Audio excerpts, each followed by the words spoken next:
I don't think that the team needs that inspiration. It was a great moment for South Africa so long ago.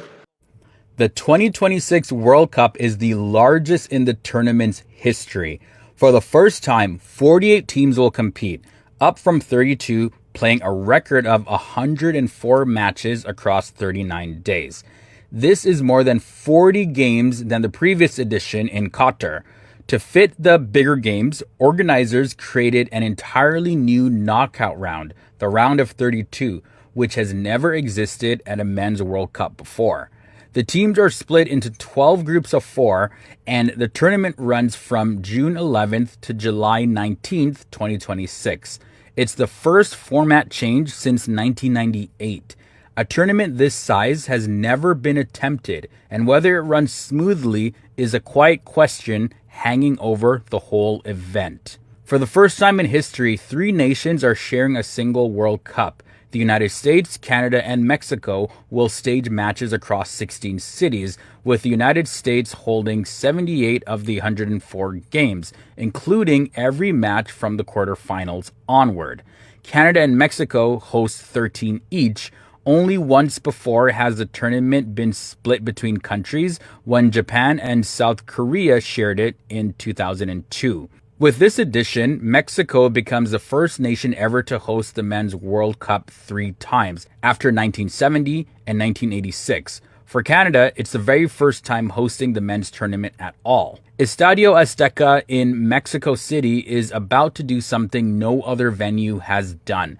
On June 11th, 2026, it opens a tournament with Mexico facing South Africa, becoming the first stadium in history to host matches at 3 separate World Cups. It staged the finals in both 1970 and 1986, which makes it the only ground on Earth where both Pele and Diego Maradona lifted the trophy. The stadium also sits at a remarkable altitude, roughly 7,300 feet above sea level. Few buildings in sport carry this much history. Curaçao has done something no country its size has ever managed. Home to only about 156,000 people, it has become the smallest nation by population ever to reach a World Cup. To put that into perspective, it is less than half the size of Iceland, the previous record holder. Curaçao is one of the 4 debut nations this year, alongside Cape Verde, Jordan, and Uzbekistan. Cape Verde, with around 525,000 people, is the 3rd smallest nation ever to qualify.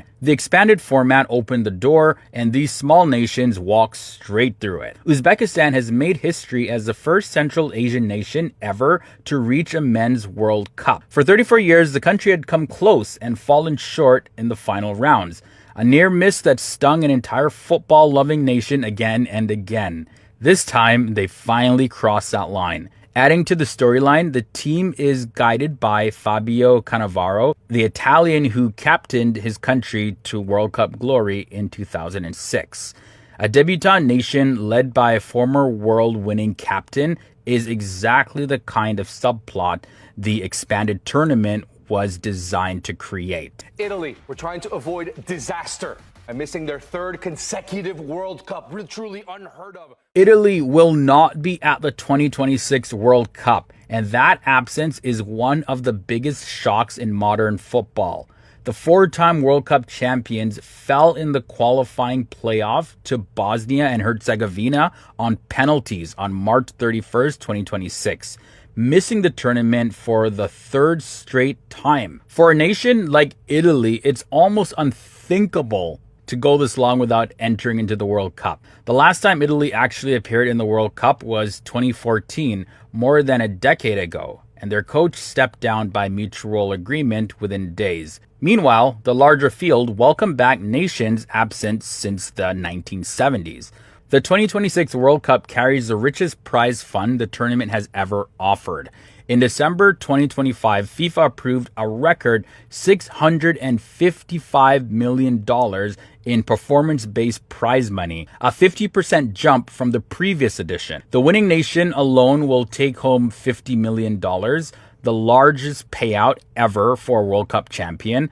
Even a team that exists in the group stage is guaranteed around $9 million.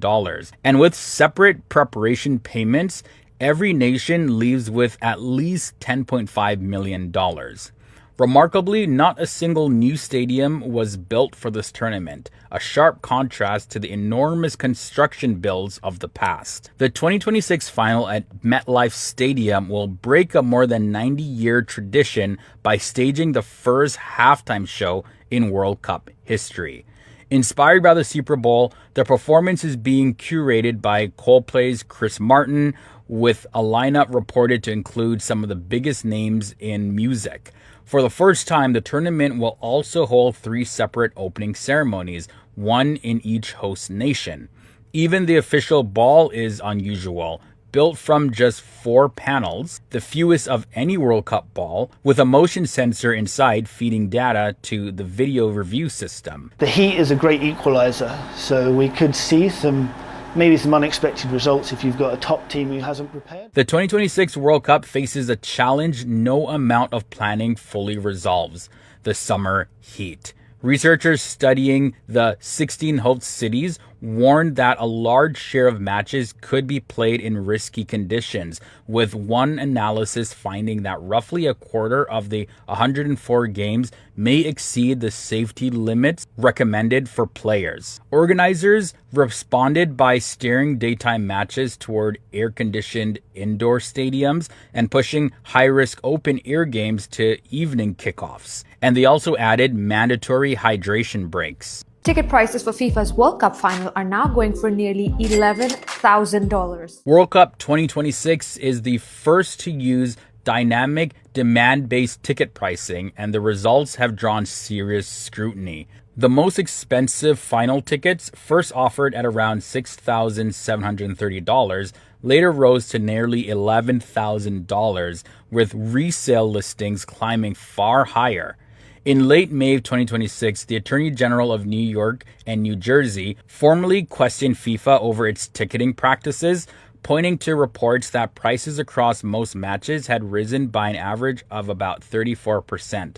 The tournament is also the most spread out ever, with its 2 furthest venues, Vancouver and Mexico City, sitting roughly 2,700 miles apart. For traveling fans, the tournament of a lifetime may also be the most demanding one yet. Another thing to note about the 2026 World Cup is that there was a lot of promise by FIFA to various hotel companies, promising that there was going to be a big boom in tourism, but it appears that many fans are deciding to sit this World Cup out and watch from their TVs at home. With economic conditions as well as the soaring ticket prices and travel restrictions, so many factors go into why a lot of people are deciding to just completely opt out. The cost of tickets, the cost of traveling, the cost of hotels.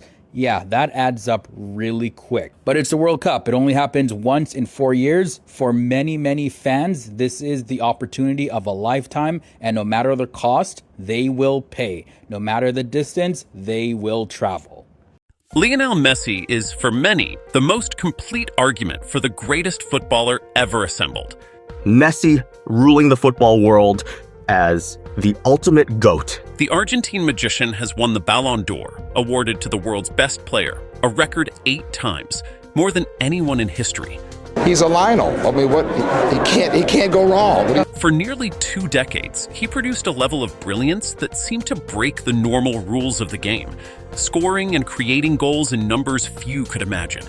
For 2 decades, his brilliance shattered limits, producing goals beyond belief. He netted an astonishing 91 goals in a single calendar year, a record that still stands, and he is the all-time leader in assists. For years, critics pointed to one gap in his story, the World Cup. His brilliance had one gap. He never won the World Cup. Then in 2022, he silenced them all, captaining Argentina to the title in one of the finest tournament performances ever seen. With that final piece in place, Messi's claim to the throne became almost impossible to argue against. Cristiano Ronaldo has built a case for greatness founded on numbers that may never be matched. For me, it's not a big deal. I have opportunity to be and work. The Portuguese superstar is the all-time leading goal scorer in the history of the sport, having netted more than 940 goals across his club and international career, and counting. I'm so proud to make this big decision in my life, in football. He is also the top scorer in the history of men's international football.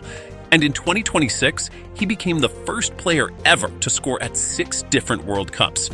Because I realize the goals for our positions, it's more important. Unlike almost any rival, he proved himself by winning league titles in 4 different countries, across England, Spain, Italy, and Saudi Arabia, mastering a completely different style each time.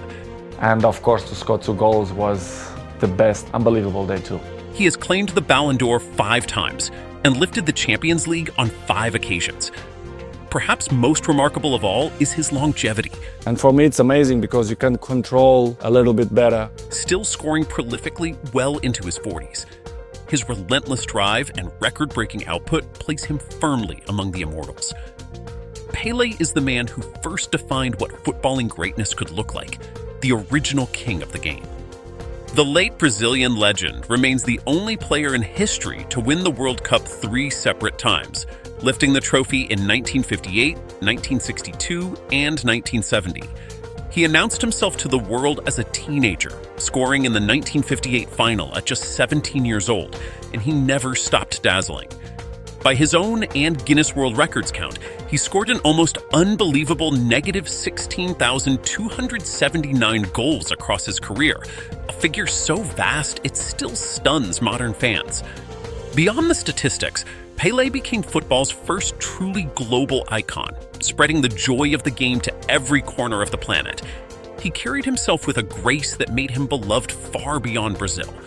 For setting the standard every later great has been measured against, his place is secure. Diego Maradona possessed a raw, breathtaking genius that many believe no footballer has ever equaled. The Argentine, who sadly passed away in 2020, delivered perhaps the single greatest individual World Cup performance the sport has ever witnessed. At the 1986 tournament, he seemed to drag his national team to glory almost by himself, being directly involved in the vast majority of their goals on the way to the title. In one unforgettable match, he scored 2 of the most famous goals in history within minutes of each other. One a moment of cheeky controversy, the other later voted the goal of the century. He also worked miracles at club level, lifting an unfashionable Italian side to unlikely triumphs and becoming a god to their supporters. For sheer natural talent and the ability to decide the biggest games alone, Maradona stands eternal. Kylian Mbappe and Erling Haaland are often called GOATs already, but the honest truth is that their story is only just beginning. Both young men are absolutely phenomenal, among the most fearsome scorers on the planet, and both may well end their careers in the greatest ever conversation. The Frenchman, Mbappe, is already a World Cup winner with blistering pace and a remarkable scoring record for his age, while the Norwegian Haaland breaks records almost every time he steps onto the pitch. Yet greatness of all time is earned over a decade or more of dominance, not a few brilliant seasons. They simply have not had the years yet to build the mountain of trophies and records the established legends possess. It is fairer and more accurate to call them future contenders, superstars who could one day join the club, rather than members of it just yet. Ronaldo Nazario, known simply as the Phenomenon, has the strongest claim of anyone to being the greatest pure goal scorer the game has ever produced. Long before the current stars, this Brazilian forward combined the power of a sprinter with the touch of an artist, leaving defenders sprawled on the ground as he glided past them.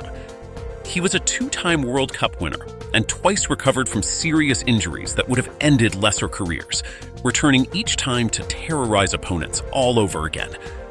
At his peak, many who watched him swear they have never seen a striker so unstoppable, so complete in front of goal. So why is he not always in the singular greatest of all time debate? The answer is longevity.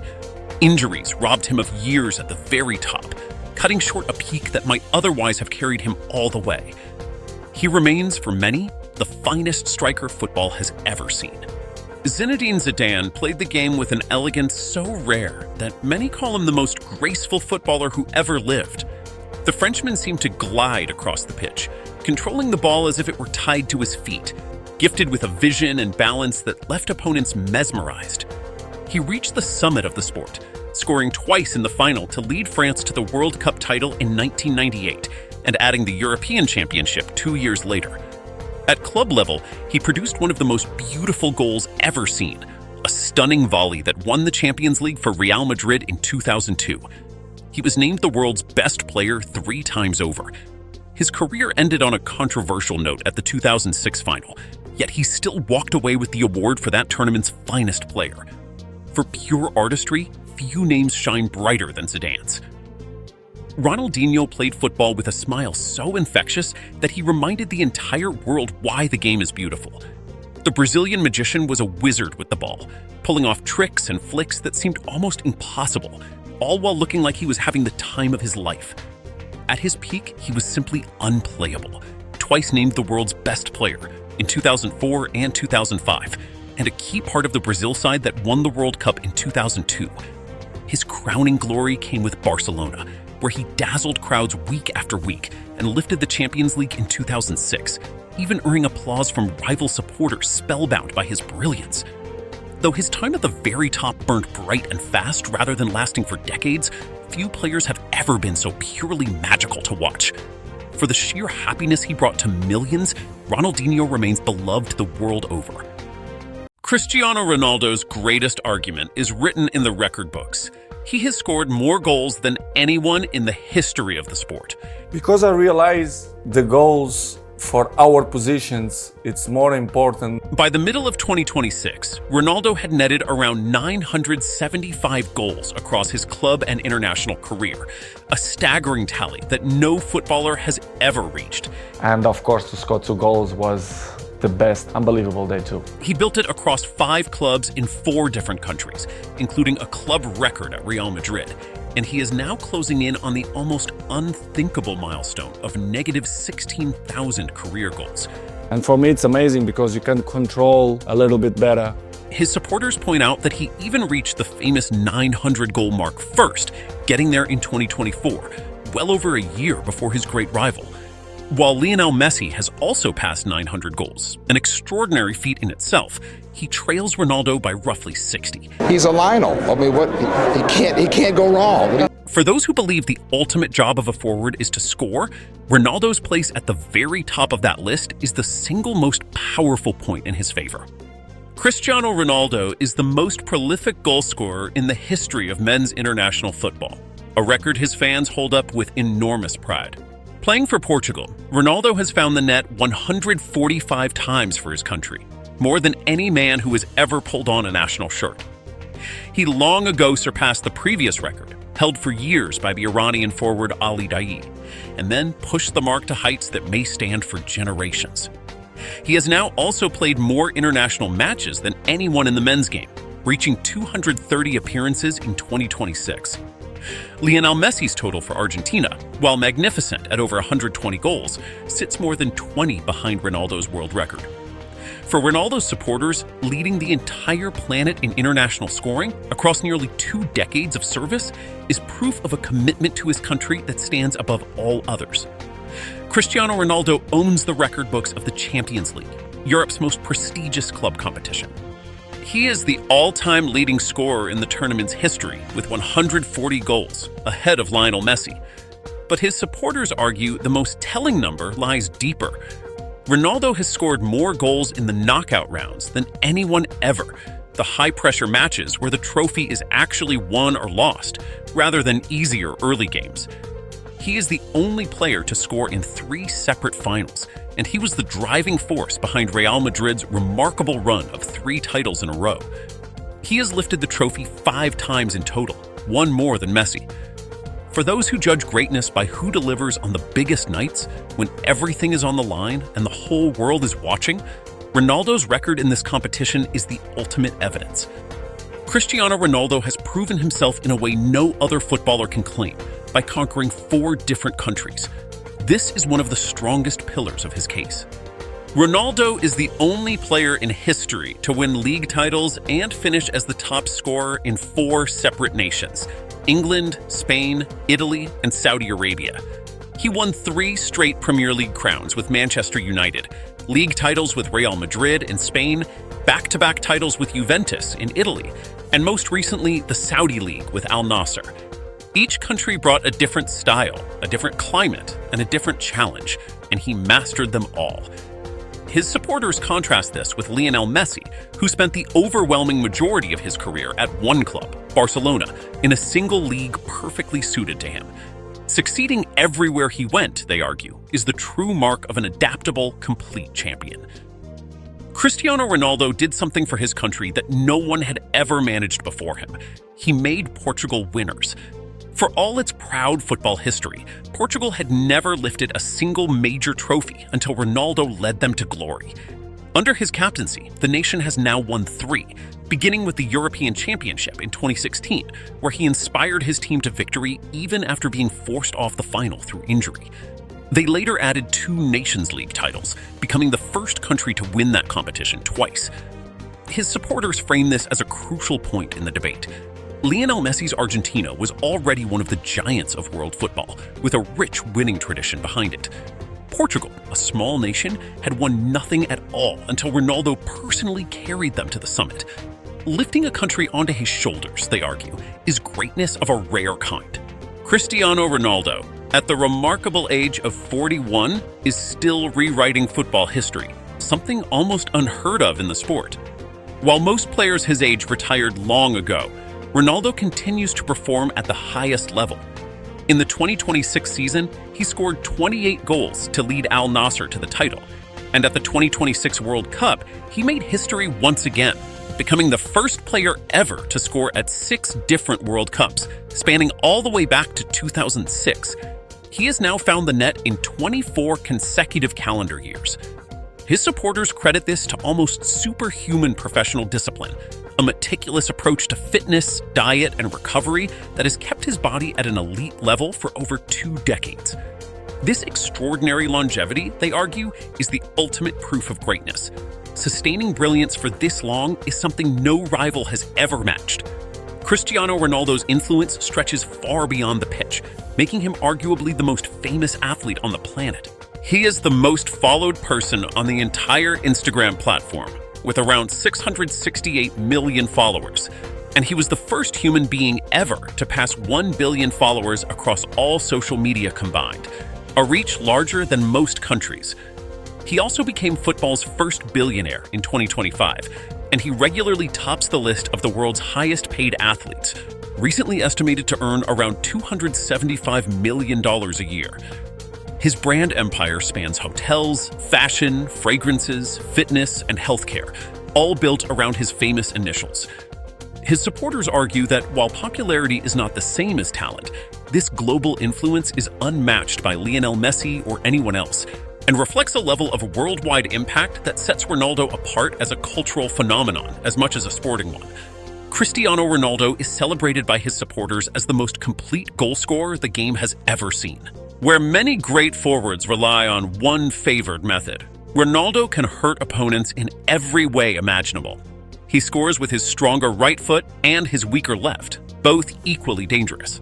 And he is widely regarded as the finest header of the ball in football history, having surpassed the legendary record for headed goals. He is a specialist from free kicks and ice cool from the penalty spot. His leaping ability is famous, with his head reaching heights that rival professional basketball players when he climbs for a header. He has also reinvented his role over time, from a tricky flying winger in his youth to a deadly central finisher in his later years. This blend of power, technique, and adaptability, his supporters argue, makes him the more versatile and physically dominant of the two. Lionel Messi's supporters have a powerful response to all of this, which is exactly why the debate never ends. Their trump card is the 2022 World Cup, the one trophy that always escaped Ronaldo, which Messi lifted while being named the tournament's best player. At the 2026 World Cup, he extended his own record as the competition's all-time leading scorer. Messi also holds 8 Ballon d'Or awards, given to the world's best player, to Ronaldo's 5, the most anyone has ever won. Beyond the trophies, his admirers point to his artistry, his record-breaking creativity as the all-time leader in assists, and his peak years, which many regard as the highest a footballer has ever reached. The honest truth is that both men have a genuine claim, and which one is better may forever come down to what each fan values most. FIFA is undoubtedly one of the biggest and most popular sports competitions in the entire world. With millions of viewers from all around the world and thousands of different players from different cultures and countries, one must wonder, how did FIFA begin in the first place? Now, it's safe to say that soccer, football all started with famous public schools in the 19th century in England. Now, at the time, there was no standard form of the game. In fact, each school developed their own playing style depending on the type of ground and field that was available to them. It's kind of like when you play a game of pool at the bar. You know how you're always changing the rules. Yeah, to benefit you. Trust me, I know, I do it all the time.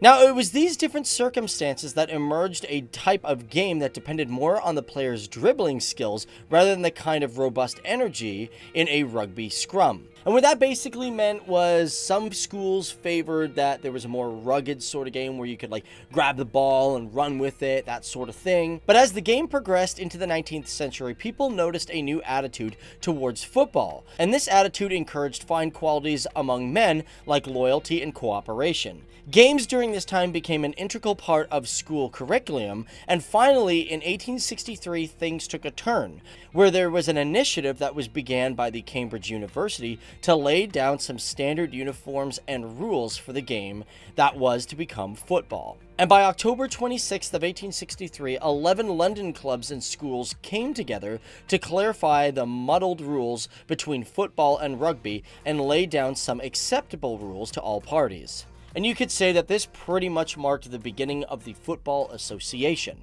And it wasn't long because later that year on December 8th of 1863, football and rugby finally split, becoming their own separate sports. And because of their separation, it became a big thing that football rules forbid any handling of the ball. What I mean by that is not being able to carry it. And from there on, this football association progressed very quick, with the first football competition in the world being the FA Cup, established only a few years later in 1872.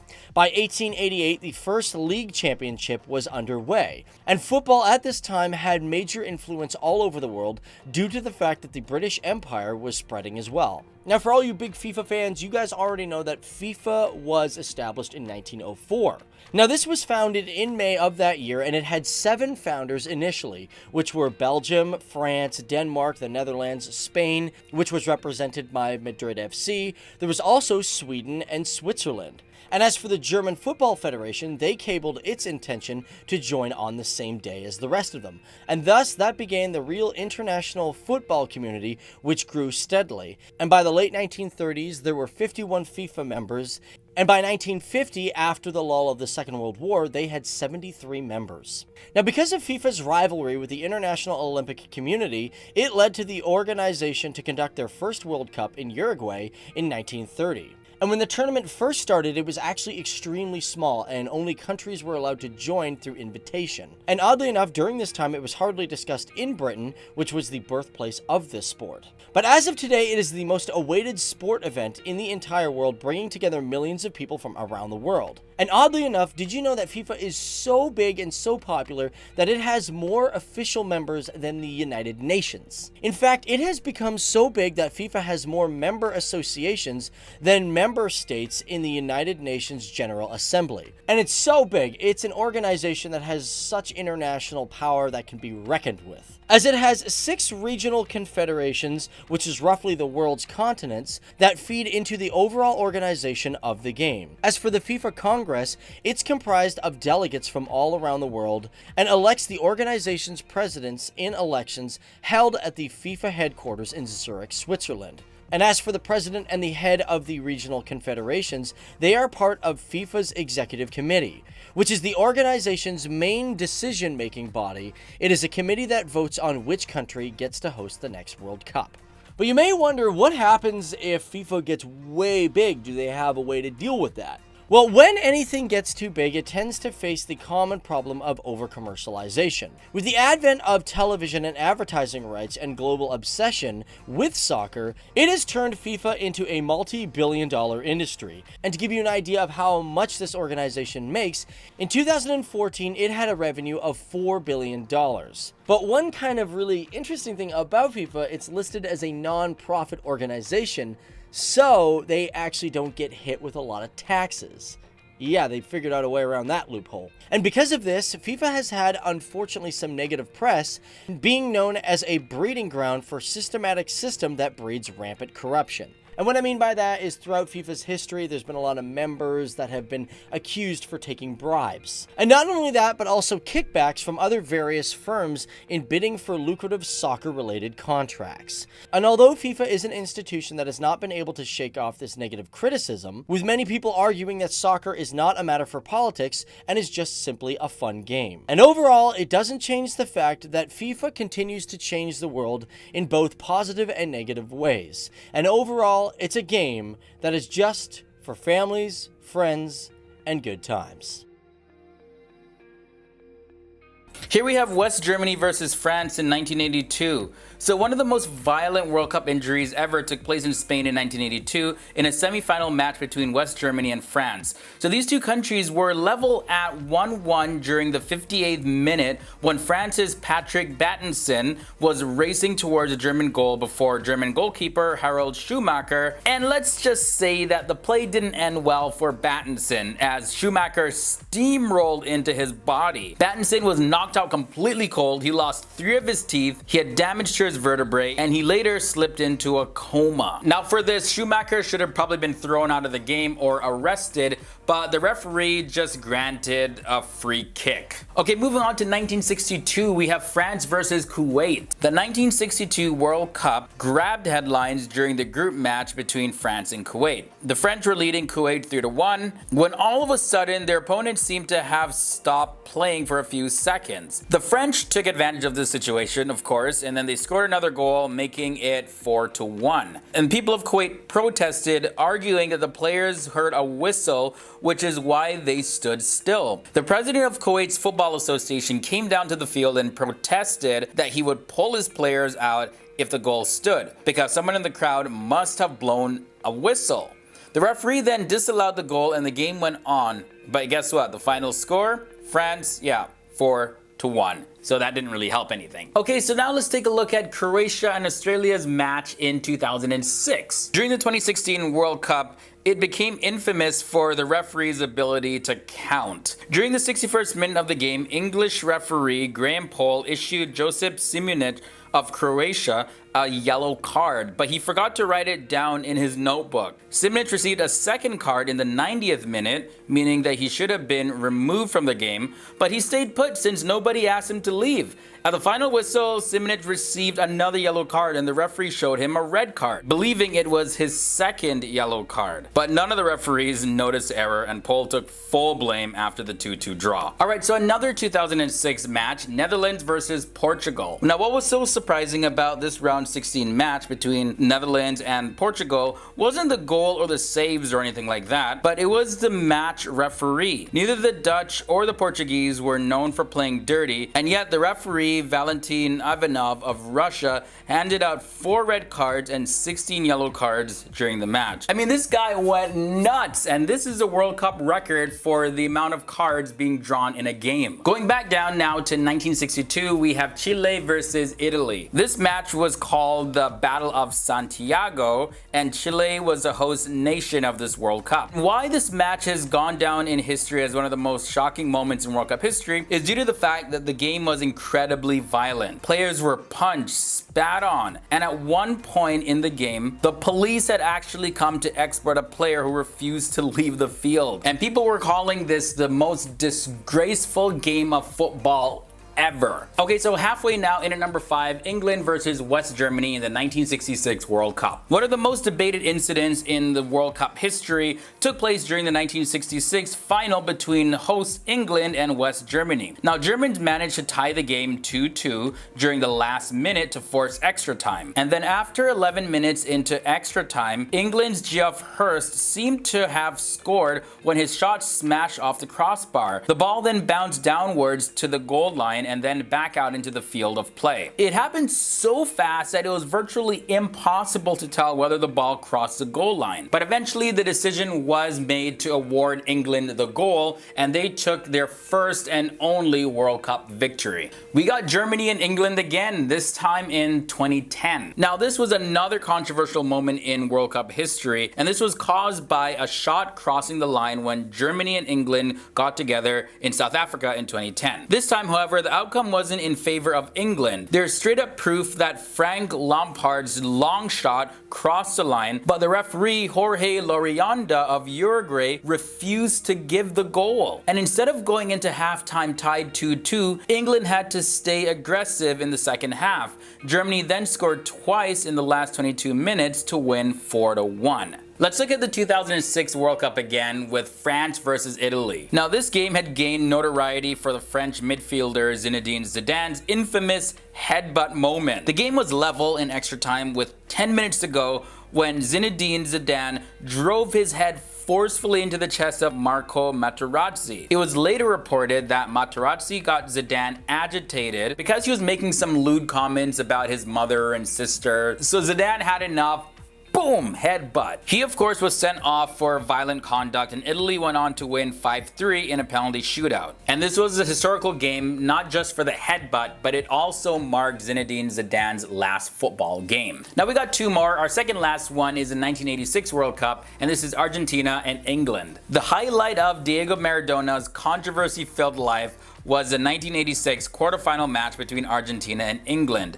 So 6 minutes into the second half of the game, there was a major controversy. Maradona went on a run and punched the ball into the net. The English players screamed for a handball, and everyone saw the infringement except for the Tunisian referee. The goal was given and came to be known as the Hand of God. Argentina won the match 2-1 and then went on to win the World Cup. Yeah, and I have absolutely no idea how the referee missed that. Now, Colombia versus United States in the 1994 World Cup is our final most controversial moment in World Cup history. The Colombian defender Andres Escobar mistakenly scored an own goal in a group match against the United States, giving the Americans a 2-1 victory. The American victory caused Colombia to be eliminated after the group stage, and this was a disappointing end for the team that expected to compete for the championship. The match took place on June 22nd, but just over a week later, 27-year-old Escobar was found shot dead. And he was actually shot 6 times and he died in hospital 45 minutes later. Now, this incident was one of the worst in the history of football. Of a heart-shaped, multicolored logo aimed at promoting inclusion and diversity in soccer. The 2022 World Cup in Qatar produced the clearest case of FIFA shutting down a player protest. 7 European nations, including England, Germany, the Netherlands, and Wales, had planned for their captains to wear a multicolored armband called One Love, a quiet statement in favor of inclusion and against discrimination. Then, just hours before the opening matches on November 21, 2022, FIFA made its position plain. Any captain who wore the armband would be shown a yellow card the moment he stepped onto the pitch, and further penalties could follow. The federations backed down within the day, saying they could not put their players in that position. England's Harry Kane wore a FIFA-approved armband instead. No captain was ever carded because none went against the order, but the protest itself was effectively silenced before it began. In their team photo, ahead of kickoff, covering their mouths. Germany's national team answered FIFA's armband ban with one of the most memorable images of the tournament. Before their opening match against Japan on November 23, 2022, the entire starting 11 posed for the team photo with their hands clamped over their mouths. The message was unmistakable. They felt they were being silenced. The German Federation declared that human rights are non-negotiable and that being denied the armband felt like being muzzled. FIFA confirmed the team would face no punishment for the gesture itself. The German Federation went further, lodging a case with the Court of Arbitration for Sport over the ban, though the challenge did not overturn anything during the tournament. The protest cost the players nothing on the field, but it became a lasting symbol of the standoff. The Soccer World Cup armband wars have escalated. The fallout from the armband ban reached well beyond the pitch, into the world of sponsorship. Rewe, one of Germany's largest supermarket chains and a partner of the German Football Federation since 2008, announced on November 22, 2022, that it was ending its association with the team.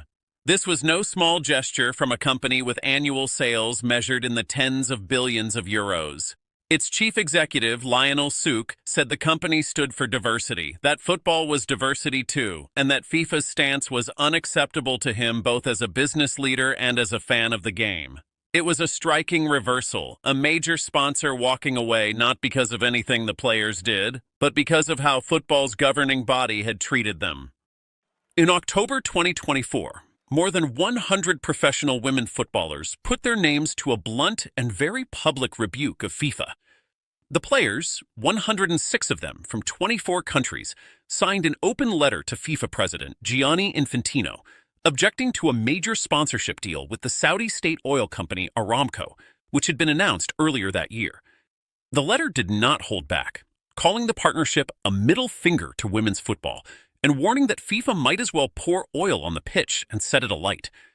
The signatories included some of the biggest names in the women's game, among them former United States captain Becky Sauerbrunn and Dutch star Vivianne Miedema. FIFA defended the deal, saying the revenue it brings is reinvested into the women's game.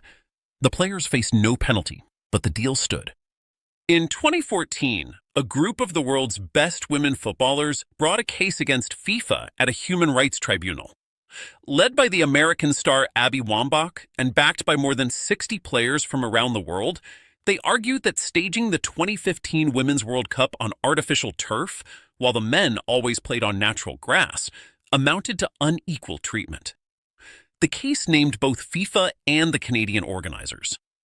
The players eventually withdrew the complaint in January 2015 after being denied a fast-tracked hearing, and the tournament went ahead on turf. There was a sharper edge to the story, too. 3 players said they were warned they might be left off their national teams if they pressed on, and all 3 stepped away from the case. The next Women's World Cup, in 2019, was played on grass. In 2024, one of the world's finest midfielders gave voice to a growing frustration among players over how much football they are asked to play. Speaking in September, Manchester City and Spain star Rodri said the players were close to taking the drastic step of refusing to play, telling reporters that if you asked almost any player, they would say the same thing. He argued that a footballer can perform at the highest level in 40 to 50 matches a season, but that many were now facing 70 or even 80. His comments came as player unions launched formal legal challenges against FIFA over its crowded international calendar and expanded competitions. In a sad twist, Rodri suffered a serious knee injury just days later, underlining the very concern he had raised.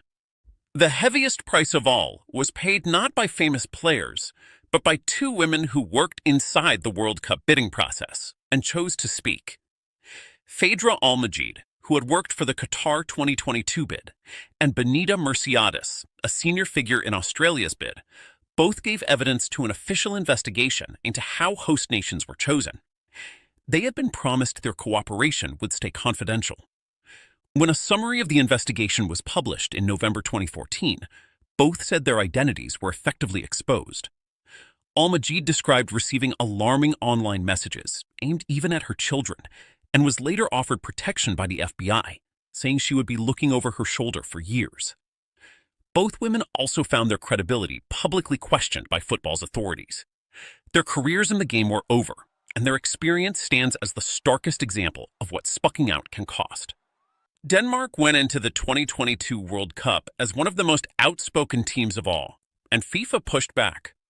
Months before the tournament, the Danish Federation and its kitmaker, Hummel, unveiled deliberately muted jerseys, with the logo and the team's famous markings faded almost to invisibility, plus an all-black shirt that Hummel said stood for mourning. It was a pointed statement about the human cost of the tournament's construction. Denmark then asked FIFA for permission to train in shirts reading "Human Rights for All." In November 2022, FIFA rejected the request, citing its rules against political messages on kit. The federation's chief executive said the team believed the message was universal rather than political, but had to accept FIFA's ruling. It was another clear instance of football's governing body deciding which words its players were allowed to wear. Mauro Icardi is at the center of one of football's most jaw-dropping betrayals. In the world of football, Icardi became the face of one of its wildest betrayals. When the Argentine striker arrived in Italy at the club Sampdoria, an older compatriot named Maxi Lopez took him under his wing. The two became close friends, even holidaying together, and Lopez went out of his way to help the young Icardi settle in. The two bonded quickly, vacationing together as Lopez helped Icardi settle in. Then, Icardi began a relationship with Lopez's wife, the model and television presenter Wanda Nara. Wanda left Lopez, and in 2014, she married Icardi, who later admitted in his own book that he had taken his friend's wife. Wanda left Lopez for Icardi, marrying him in 2014. He confessed the betrayal in his book. The betrayal produced an unforgettable moment. When the two men met on the pitch as opponents, Lopez flatly refused to shake Icardi's hand, a snub the Italian press nicknamed the Wanda Derby. When they met as rivals, Lopez refused Icardi's handshake. Icardi even tattooed the names of Lopez's children on his own arm. The two former friends never patched things up. Ryan Giggs, one of Manchester United's greatest ever players, was at the heart of a scandal that tore his own family apart. For years, his public image was spotless. But in 2011, it emerged that Giggs had carried on a secret relationship lasting around 8 years with Natasha, the wife of his younger brother, Rodri. The betrayal was made all the more painful by how close to home it struck. This was not a stranger, but his own brother's partner, and the relationship had continued through their marriage. Giggs had even taken out a costly legal order to keep the story out of the newspapers, but the truth eventually came out anyway. The fallout was severe and lasting. Ryan and Rodri stopped speaking, and reports years later confirmed the brothers remained estranged. Few football scandals have caused such deep and personal damage, splitting not a dressing room, but a family. John Terry was stripped of the England captaincy in 2010 over one of the most talked about scandals in English football. Terry, then the captain of both Chelsea and the national team, was reported to have been involved with Vanessa Parencel, the former partner of Wayne Bridge, his friend and former Chelsea teammate. The story caused an enormous storm. England's manager removed Terry as captain, and Bridge took the dramatic step of withdrawing from the national team altogether, giving up his place at that summer's World Cup. The defining image came when the two men met on the pitch, and Bridge pointedly refused to shake Terry's hand, a moment replayed endlessly. It is important to note that Parencel always firmly denied that any affair took place, and she later won printed apologies from newspapers that accepted their stories were untrue. The scandal and its fallout were very real, even as the central claim remained denied and unproven. Thibaut Courtois and Kevin De Bruyne, two stars of Belgium's golden generation, were once entangled in a rift that lingered for years. The story dates back to their early careers, when both were rising talents. De Bruyne had been in a long relationship with a woman named Caroline Linen. After they split, it emerged that Linen had become involved with Courtois, De Bruyne's own international teammate, while Courtois was playing in Spain. The revelation, which surfaced through interviews and De Bruyne's autobiography, caused obvious awkwardness within the Belgian national team, where the two men had to share a dressing room. Reports suggested their Belgian manager even offered to leave Courtois out of the squad, but De Bruyne declined for the good of the team. For years, the two remained personally distant, coexisting professionally while keeping their relationship cool. Encouragingly, by recent years, there were signs of a thaw, with Courtois publicly praising his longtime teammate. Shakira responded to the end of her relationship with footballer Gerard Piqué in the most public way imaginable, through music that broke world records. The Colombian superstar and the Barcelona defender had been together for around 11 years, meeting during the 2010 World Cup, and they had 2 sons. In June 2022, they announced their separation, against a backdrop of reports that Piqué had become involved with a young woman named Clara Chia. Shakira later said she learned of the betrayal while her father was seriously ill in hospital. Rather than stay silent, she poured her feelings into a song with the producer Bizarrap, filled with pointed jabs, including a famous line about trading a luxury car and watch for cheaper versions. The track became a worldwide sensation, shattering multiple streaming records and earning several Guinness World Records. Piqué, for his part, never publicly confirmed any betrayal. It became one of the most discussed celebrity splits on the planet. Ashley Cole's marriage to one of Britain's most famous pop stars collapsed under the weight of repeated scandal. The England left-back wed Cheryl, then a singer in the hugely popular group Girls Aloud, in 2006, and they were one of the country's most glamorous couples. The fairy tale did not last. In 2008, Cole was reported to have been unfaithful, and although the couple tried to repair things, further reports of his involvement with other women surfaced in early 2010. That proved to be the end. Cheryl announced their separation and filed for divorce, which was finalized later that year. The breakup was front-page news for weeks and became one of the most high-profile celebrity splits of its era. Both have since moved on with their lives, and reports suggest they remain on reasonably friendly terms, but the marriage stands as one of football's most public romantic downfalls. Wayne Rooney, one of England's greatest goal scorers, has weathered a series of scandals that repeatedly put his marriage to the test. Rooney has been with his wife Colleen since they were teenagers, eventually marrying in 2008, and theirs has long been one of British football's most famous relationships. Over the years, however, his name was tied to several embarrassing episodes involving other women, stories that made national headlines and caused his wife obvious public hurt. Through all of it, the couple stayed together.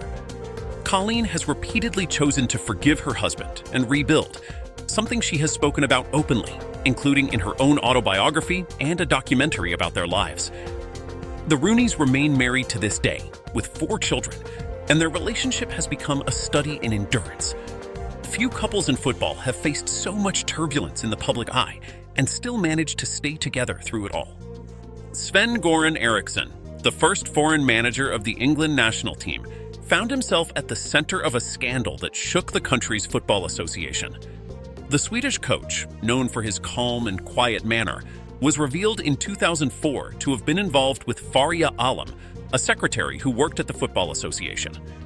What made the situation especially messy was that Alam had also been connected to a senior executive at the same organization. When the story broke, it caused turmoil at the very top of English football's governing body, ultimately leading to the departure of the executive and of Alam herself. The episode was a major embarrassment for an institution meant to be focused on the game. Eriksson, who was in a high-profile relationship at the time, weathered the storm and kept his job for a while longer, but the affair remains one of the most famous off-field scandals in the history of English football. Francesco Totti, the legendary one-club hero of the Italian side Roma, saw his long marriage end in a storm of accusations. Totti and the television presenter Ilari Blasi had been one of Italy's most beloved celebrity couples for around 17 years, with 3 children together. In 2022, they announced their separation, and what followed was anything but quiet. Each accused the other of unfaithfulness. Totti was publicly linked to another woman, while he, in turn, alleged his wife had been involved with someone else. Their breakup became a national soap opera in Italy, splashed across newspapers and gossip programs for months on end. The split then moved into the courts, with drawn-out arguments over money, property, and their children.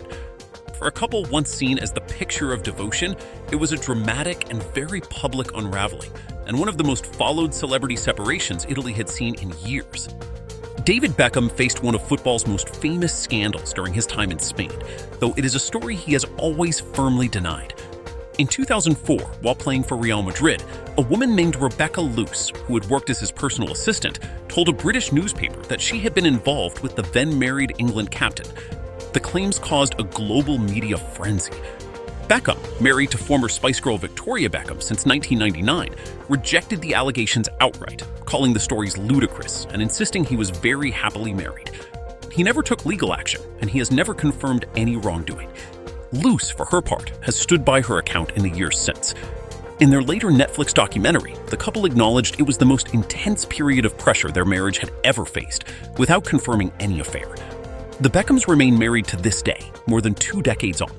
So first up, I'm going to be introducing Cristiano Ronaldo. Cristiano Ronaldo, he's 33 years old and he plays for the club teams Real Madrid from 2009 to present, and he played for Manchester United from 2003 to 2009. He also played for Sporting Lisbon from 2002 to 2003. Ronaldo's nationality is Portuguese, and we took a look at the awards that he's won. He's won Ballon d'Or 5 times. That was in the year 2017, 2016, 2014, 2013, and 2008. And this was all done when he was on Manchester United. He also won the Best FIFA Men's Player twice in the year 2016 and 2017. Now that's pretty impressive. Now let's take a look at Lionel Messi. Lionel Messi, he's 30 years of age, and the club team that he plays for is Barcelona, and that's from 2004 to this present date. Lionel Messi is an Argentine from the country Argentina, and he's won the Ballon d'Or award 5 times in the year 2015,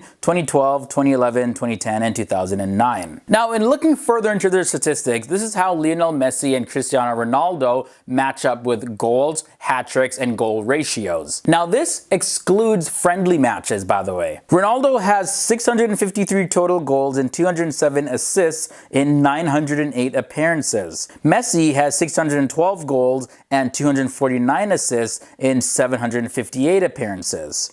In terms of hat tricks, Ronaldo has 50, Messi has 46. And the career goal ratio for Ronaldo is 0.72 goals per game, and Messi is at 0.81 goals per game. And just to clarify, that was for the all-time career goals for the country level as well as their club level. So let's break down these numbers and take a look at what they did at the club level and then what they did for their national team level. At the club level, Ronaldo has 572 goals and 180 assists in 759 appearances. Messi has 551 goals and 2012 assists in 635 appearances. For the hat tricks at the club level, Ronaldo has 45 and Messi has 41.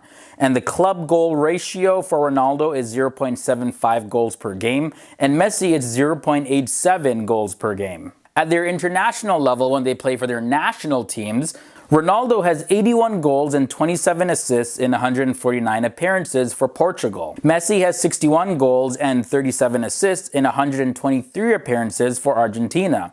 The total number of hat tricks for Ronaldo is 5, and Messi also is 5, so they're equal there. And when it comes to their international career goal ratio, Ronaldo is at 0.54 goals and Messi is at 0.50 goals. Now let's take a look at the number of trophies that they won at the club level and also at the international level. First up, I want to look at Ronaldo's club honors. He's won the Premier League title 3 times, and the FA Cup, he's won that once. The English Football League Cup, he's won that twice. 2 La Liga titles, 2 Copa del Rey titles. He's won the Spanish Super Cup twice. The UEFA Champions League, he won that 4 times. And the UEFA Super Cup, he's won that twice. And when it comes to the FIFA Club World Cup, he's won 4 awards. But for his international honors, he's only won the UEFA European Championship title, and that was once in the year 2016. Now moving on to Lionel Messi's club honors. Messi has 8 La Liga titles, he has 6 Copa del Rey honors, and the Spanish Super Cup, he's won that 6 times, the UEFA Championships League 4 times for that, and the UEFA Super Cup 3 times. And then for the FIFA Club World Cup, he's won 3 of those. Now, in terms of his international honors, he's won the FIFA U20 World Cup once, and that was in the year 2005. And then he has an Olympic gold medal in the year 2008.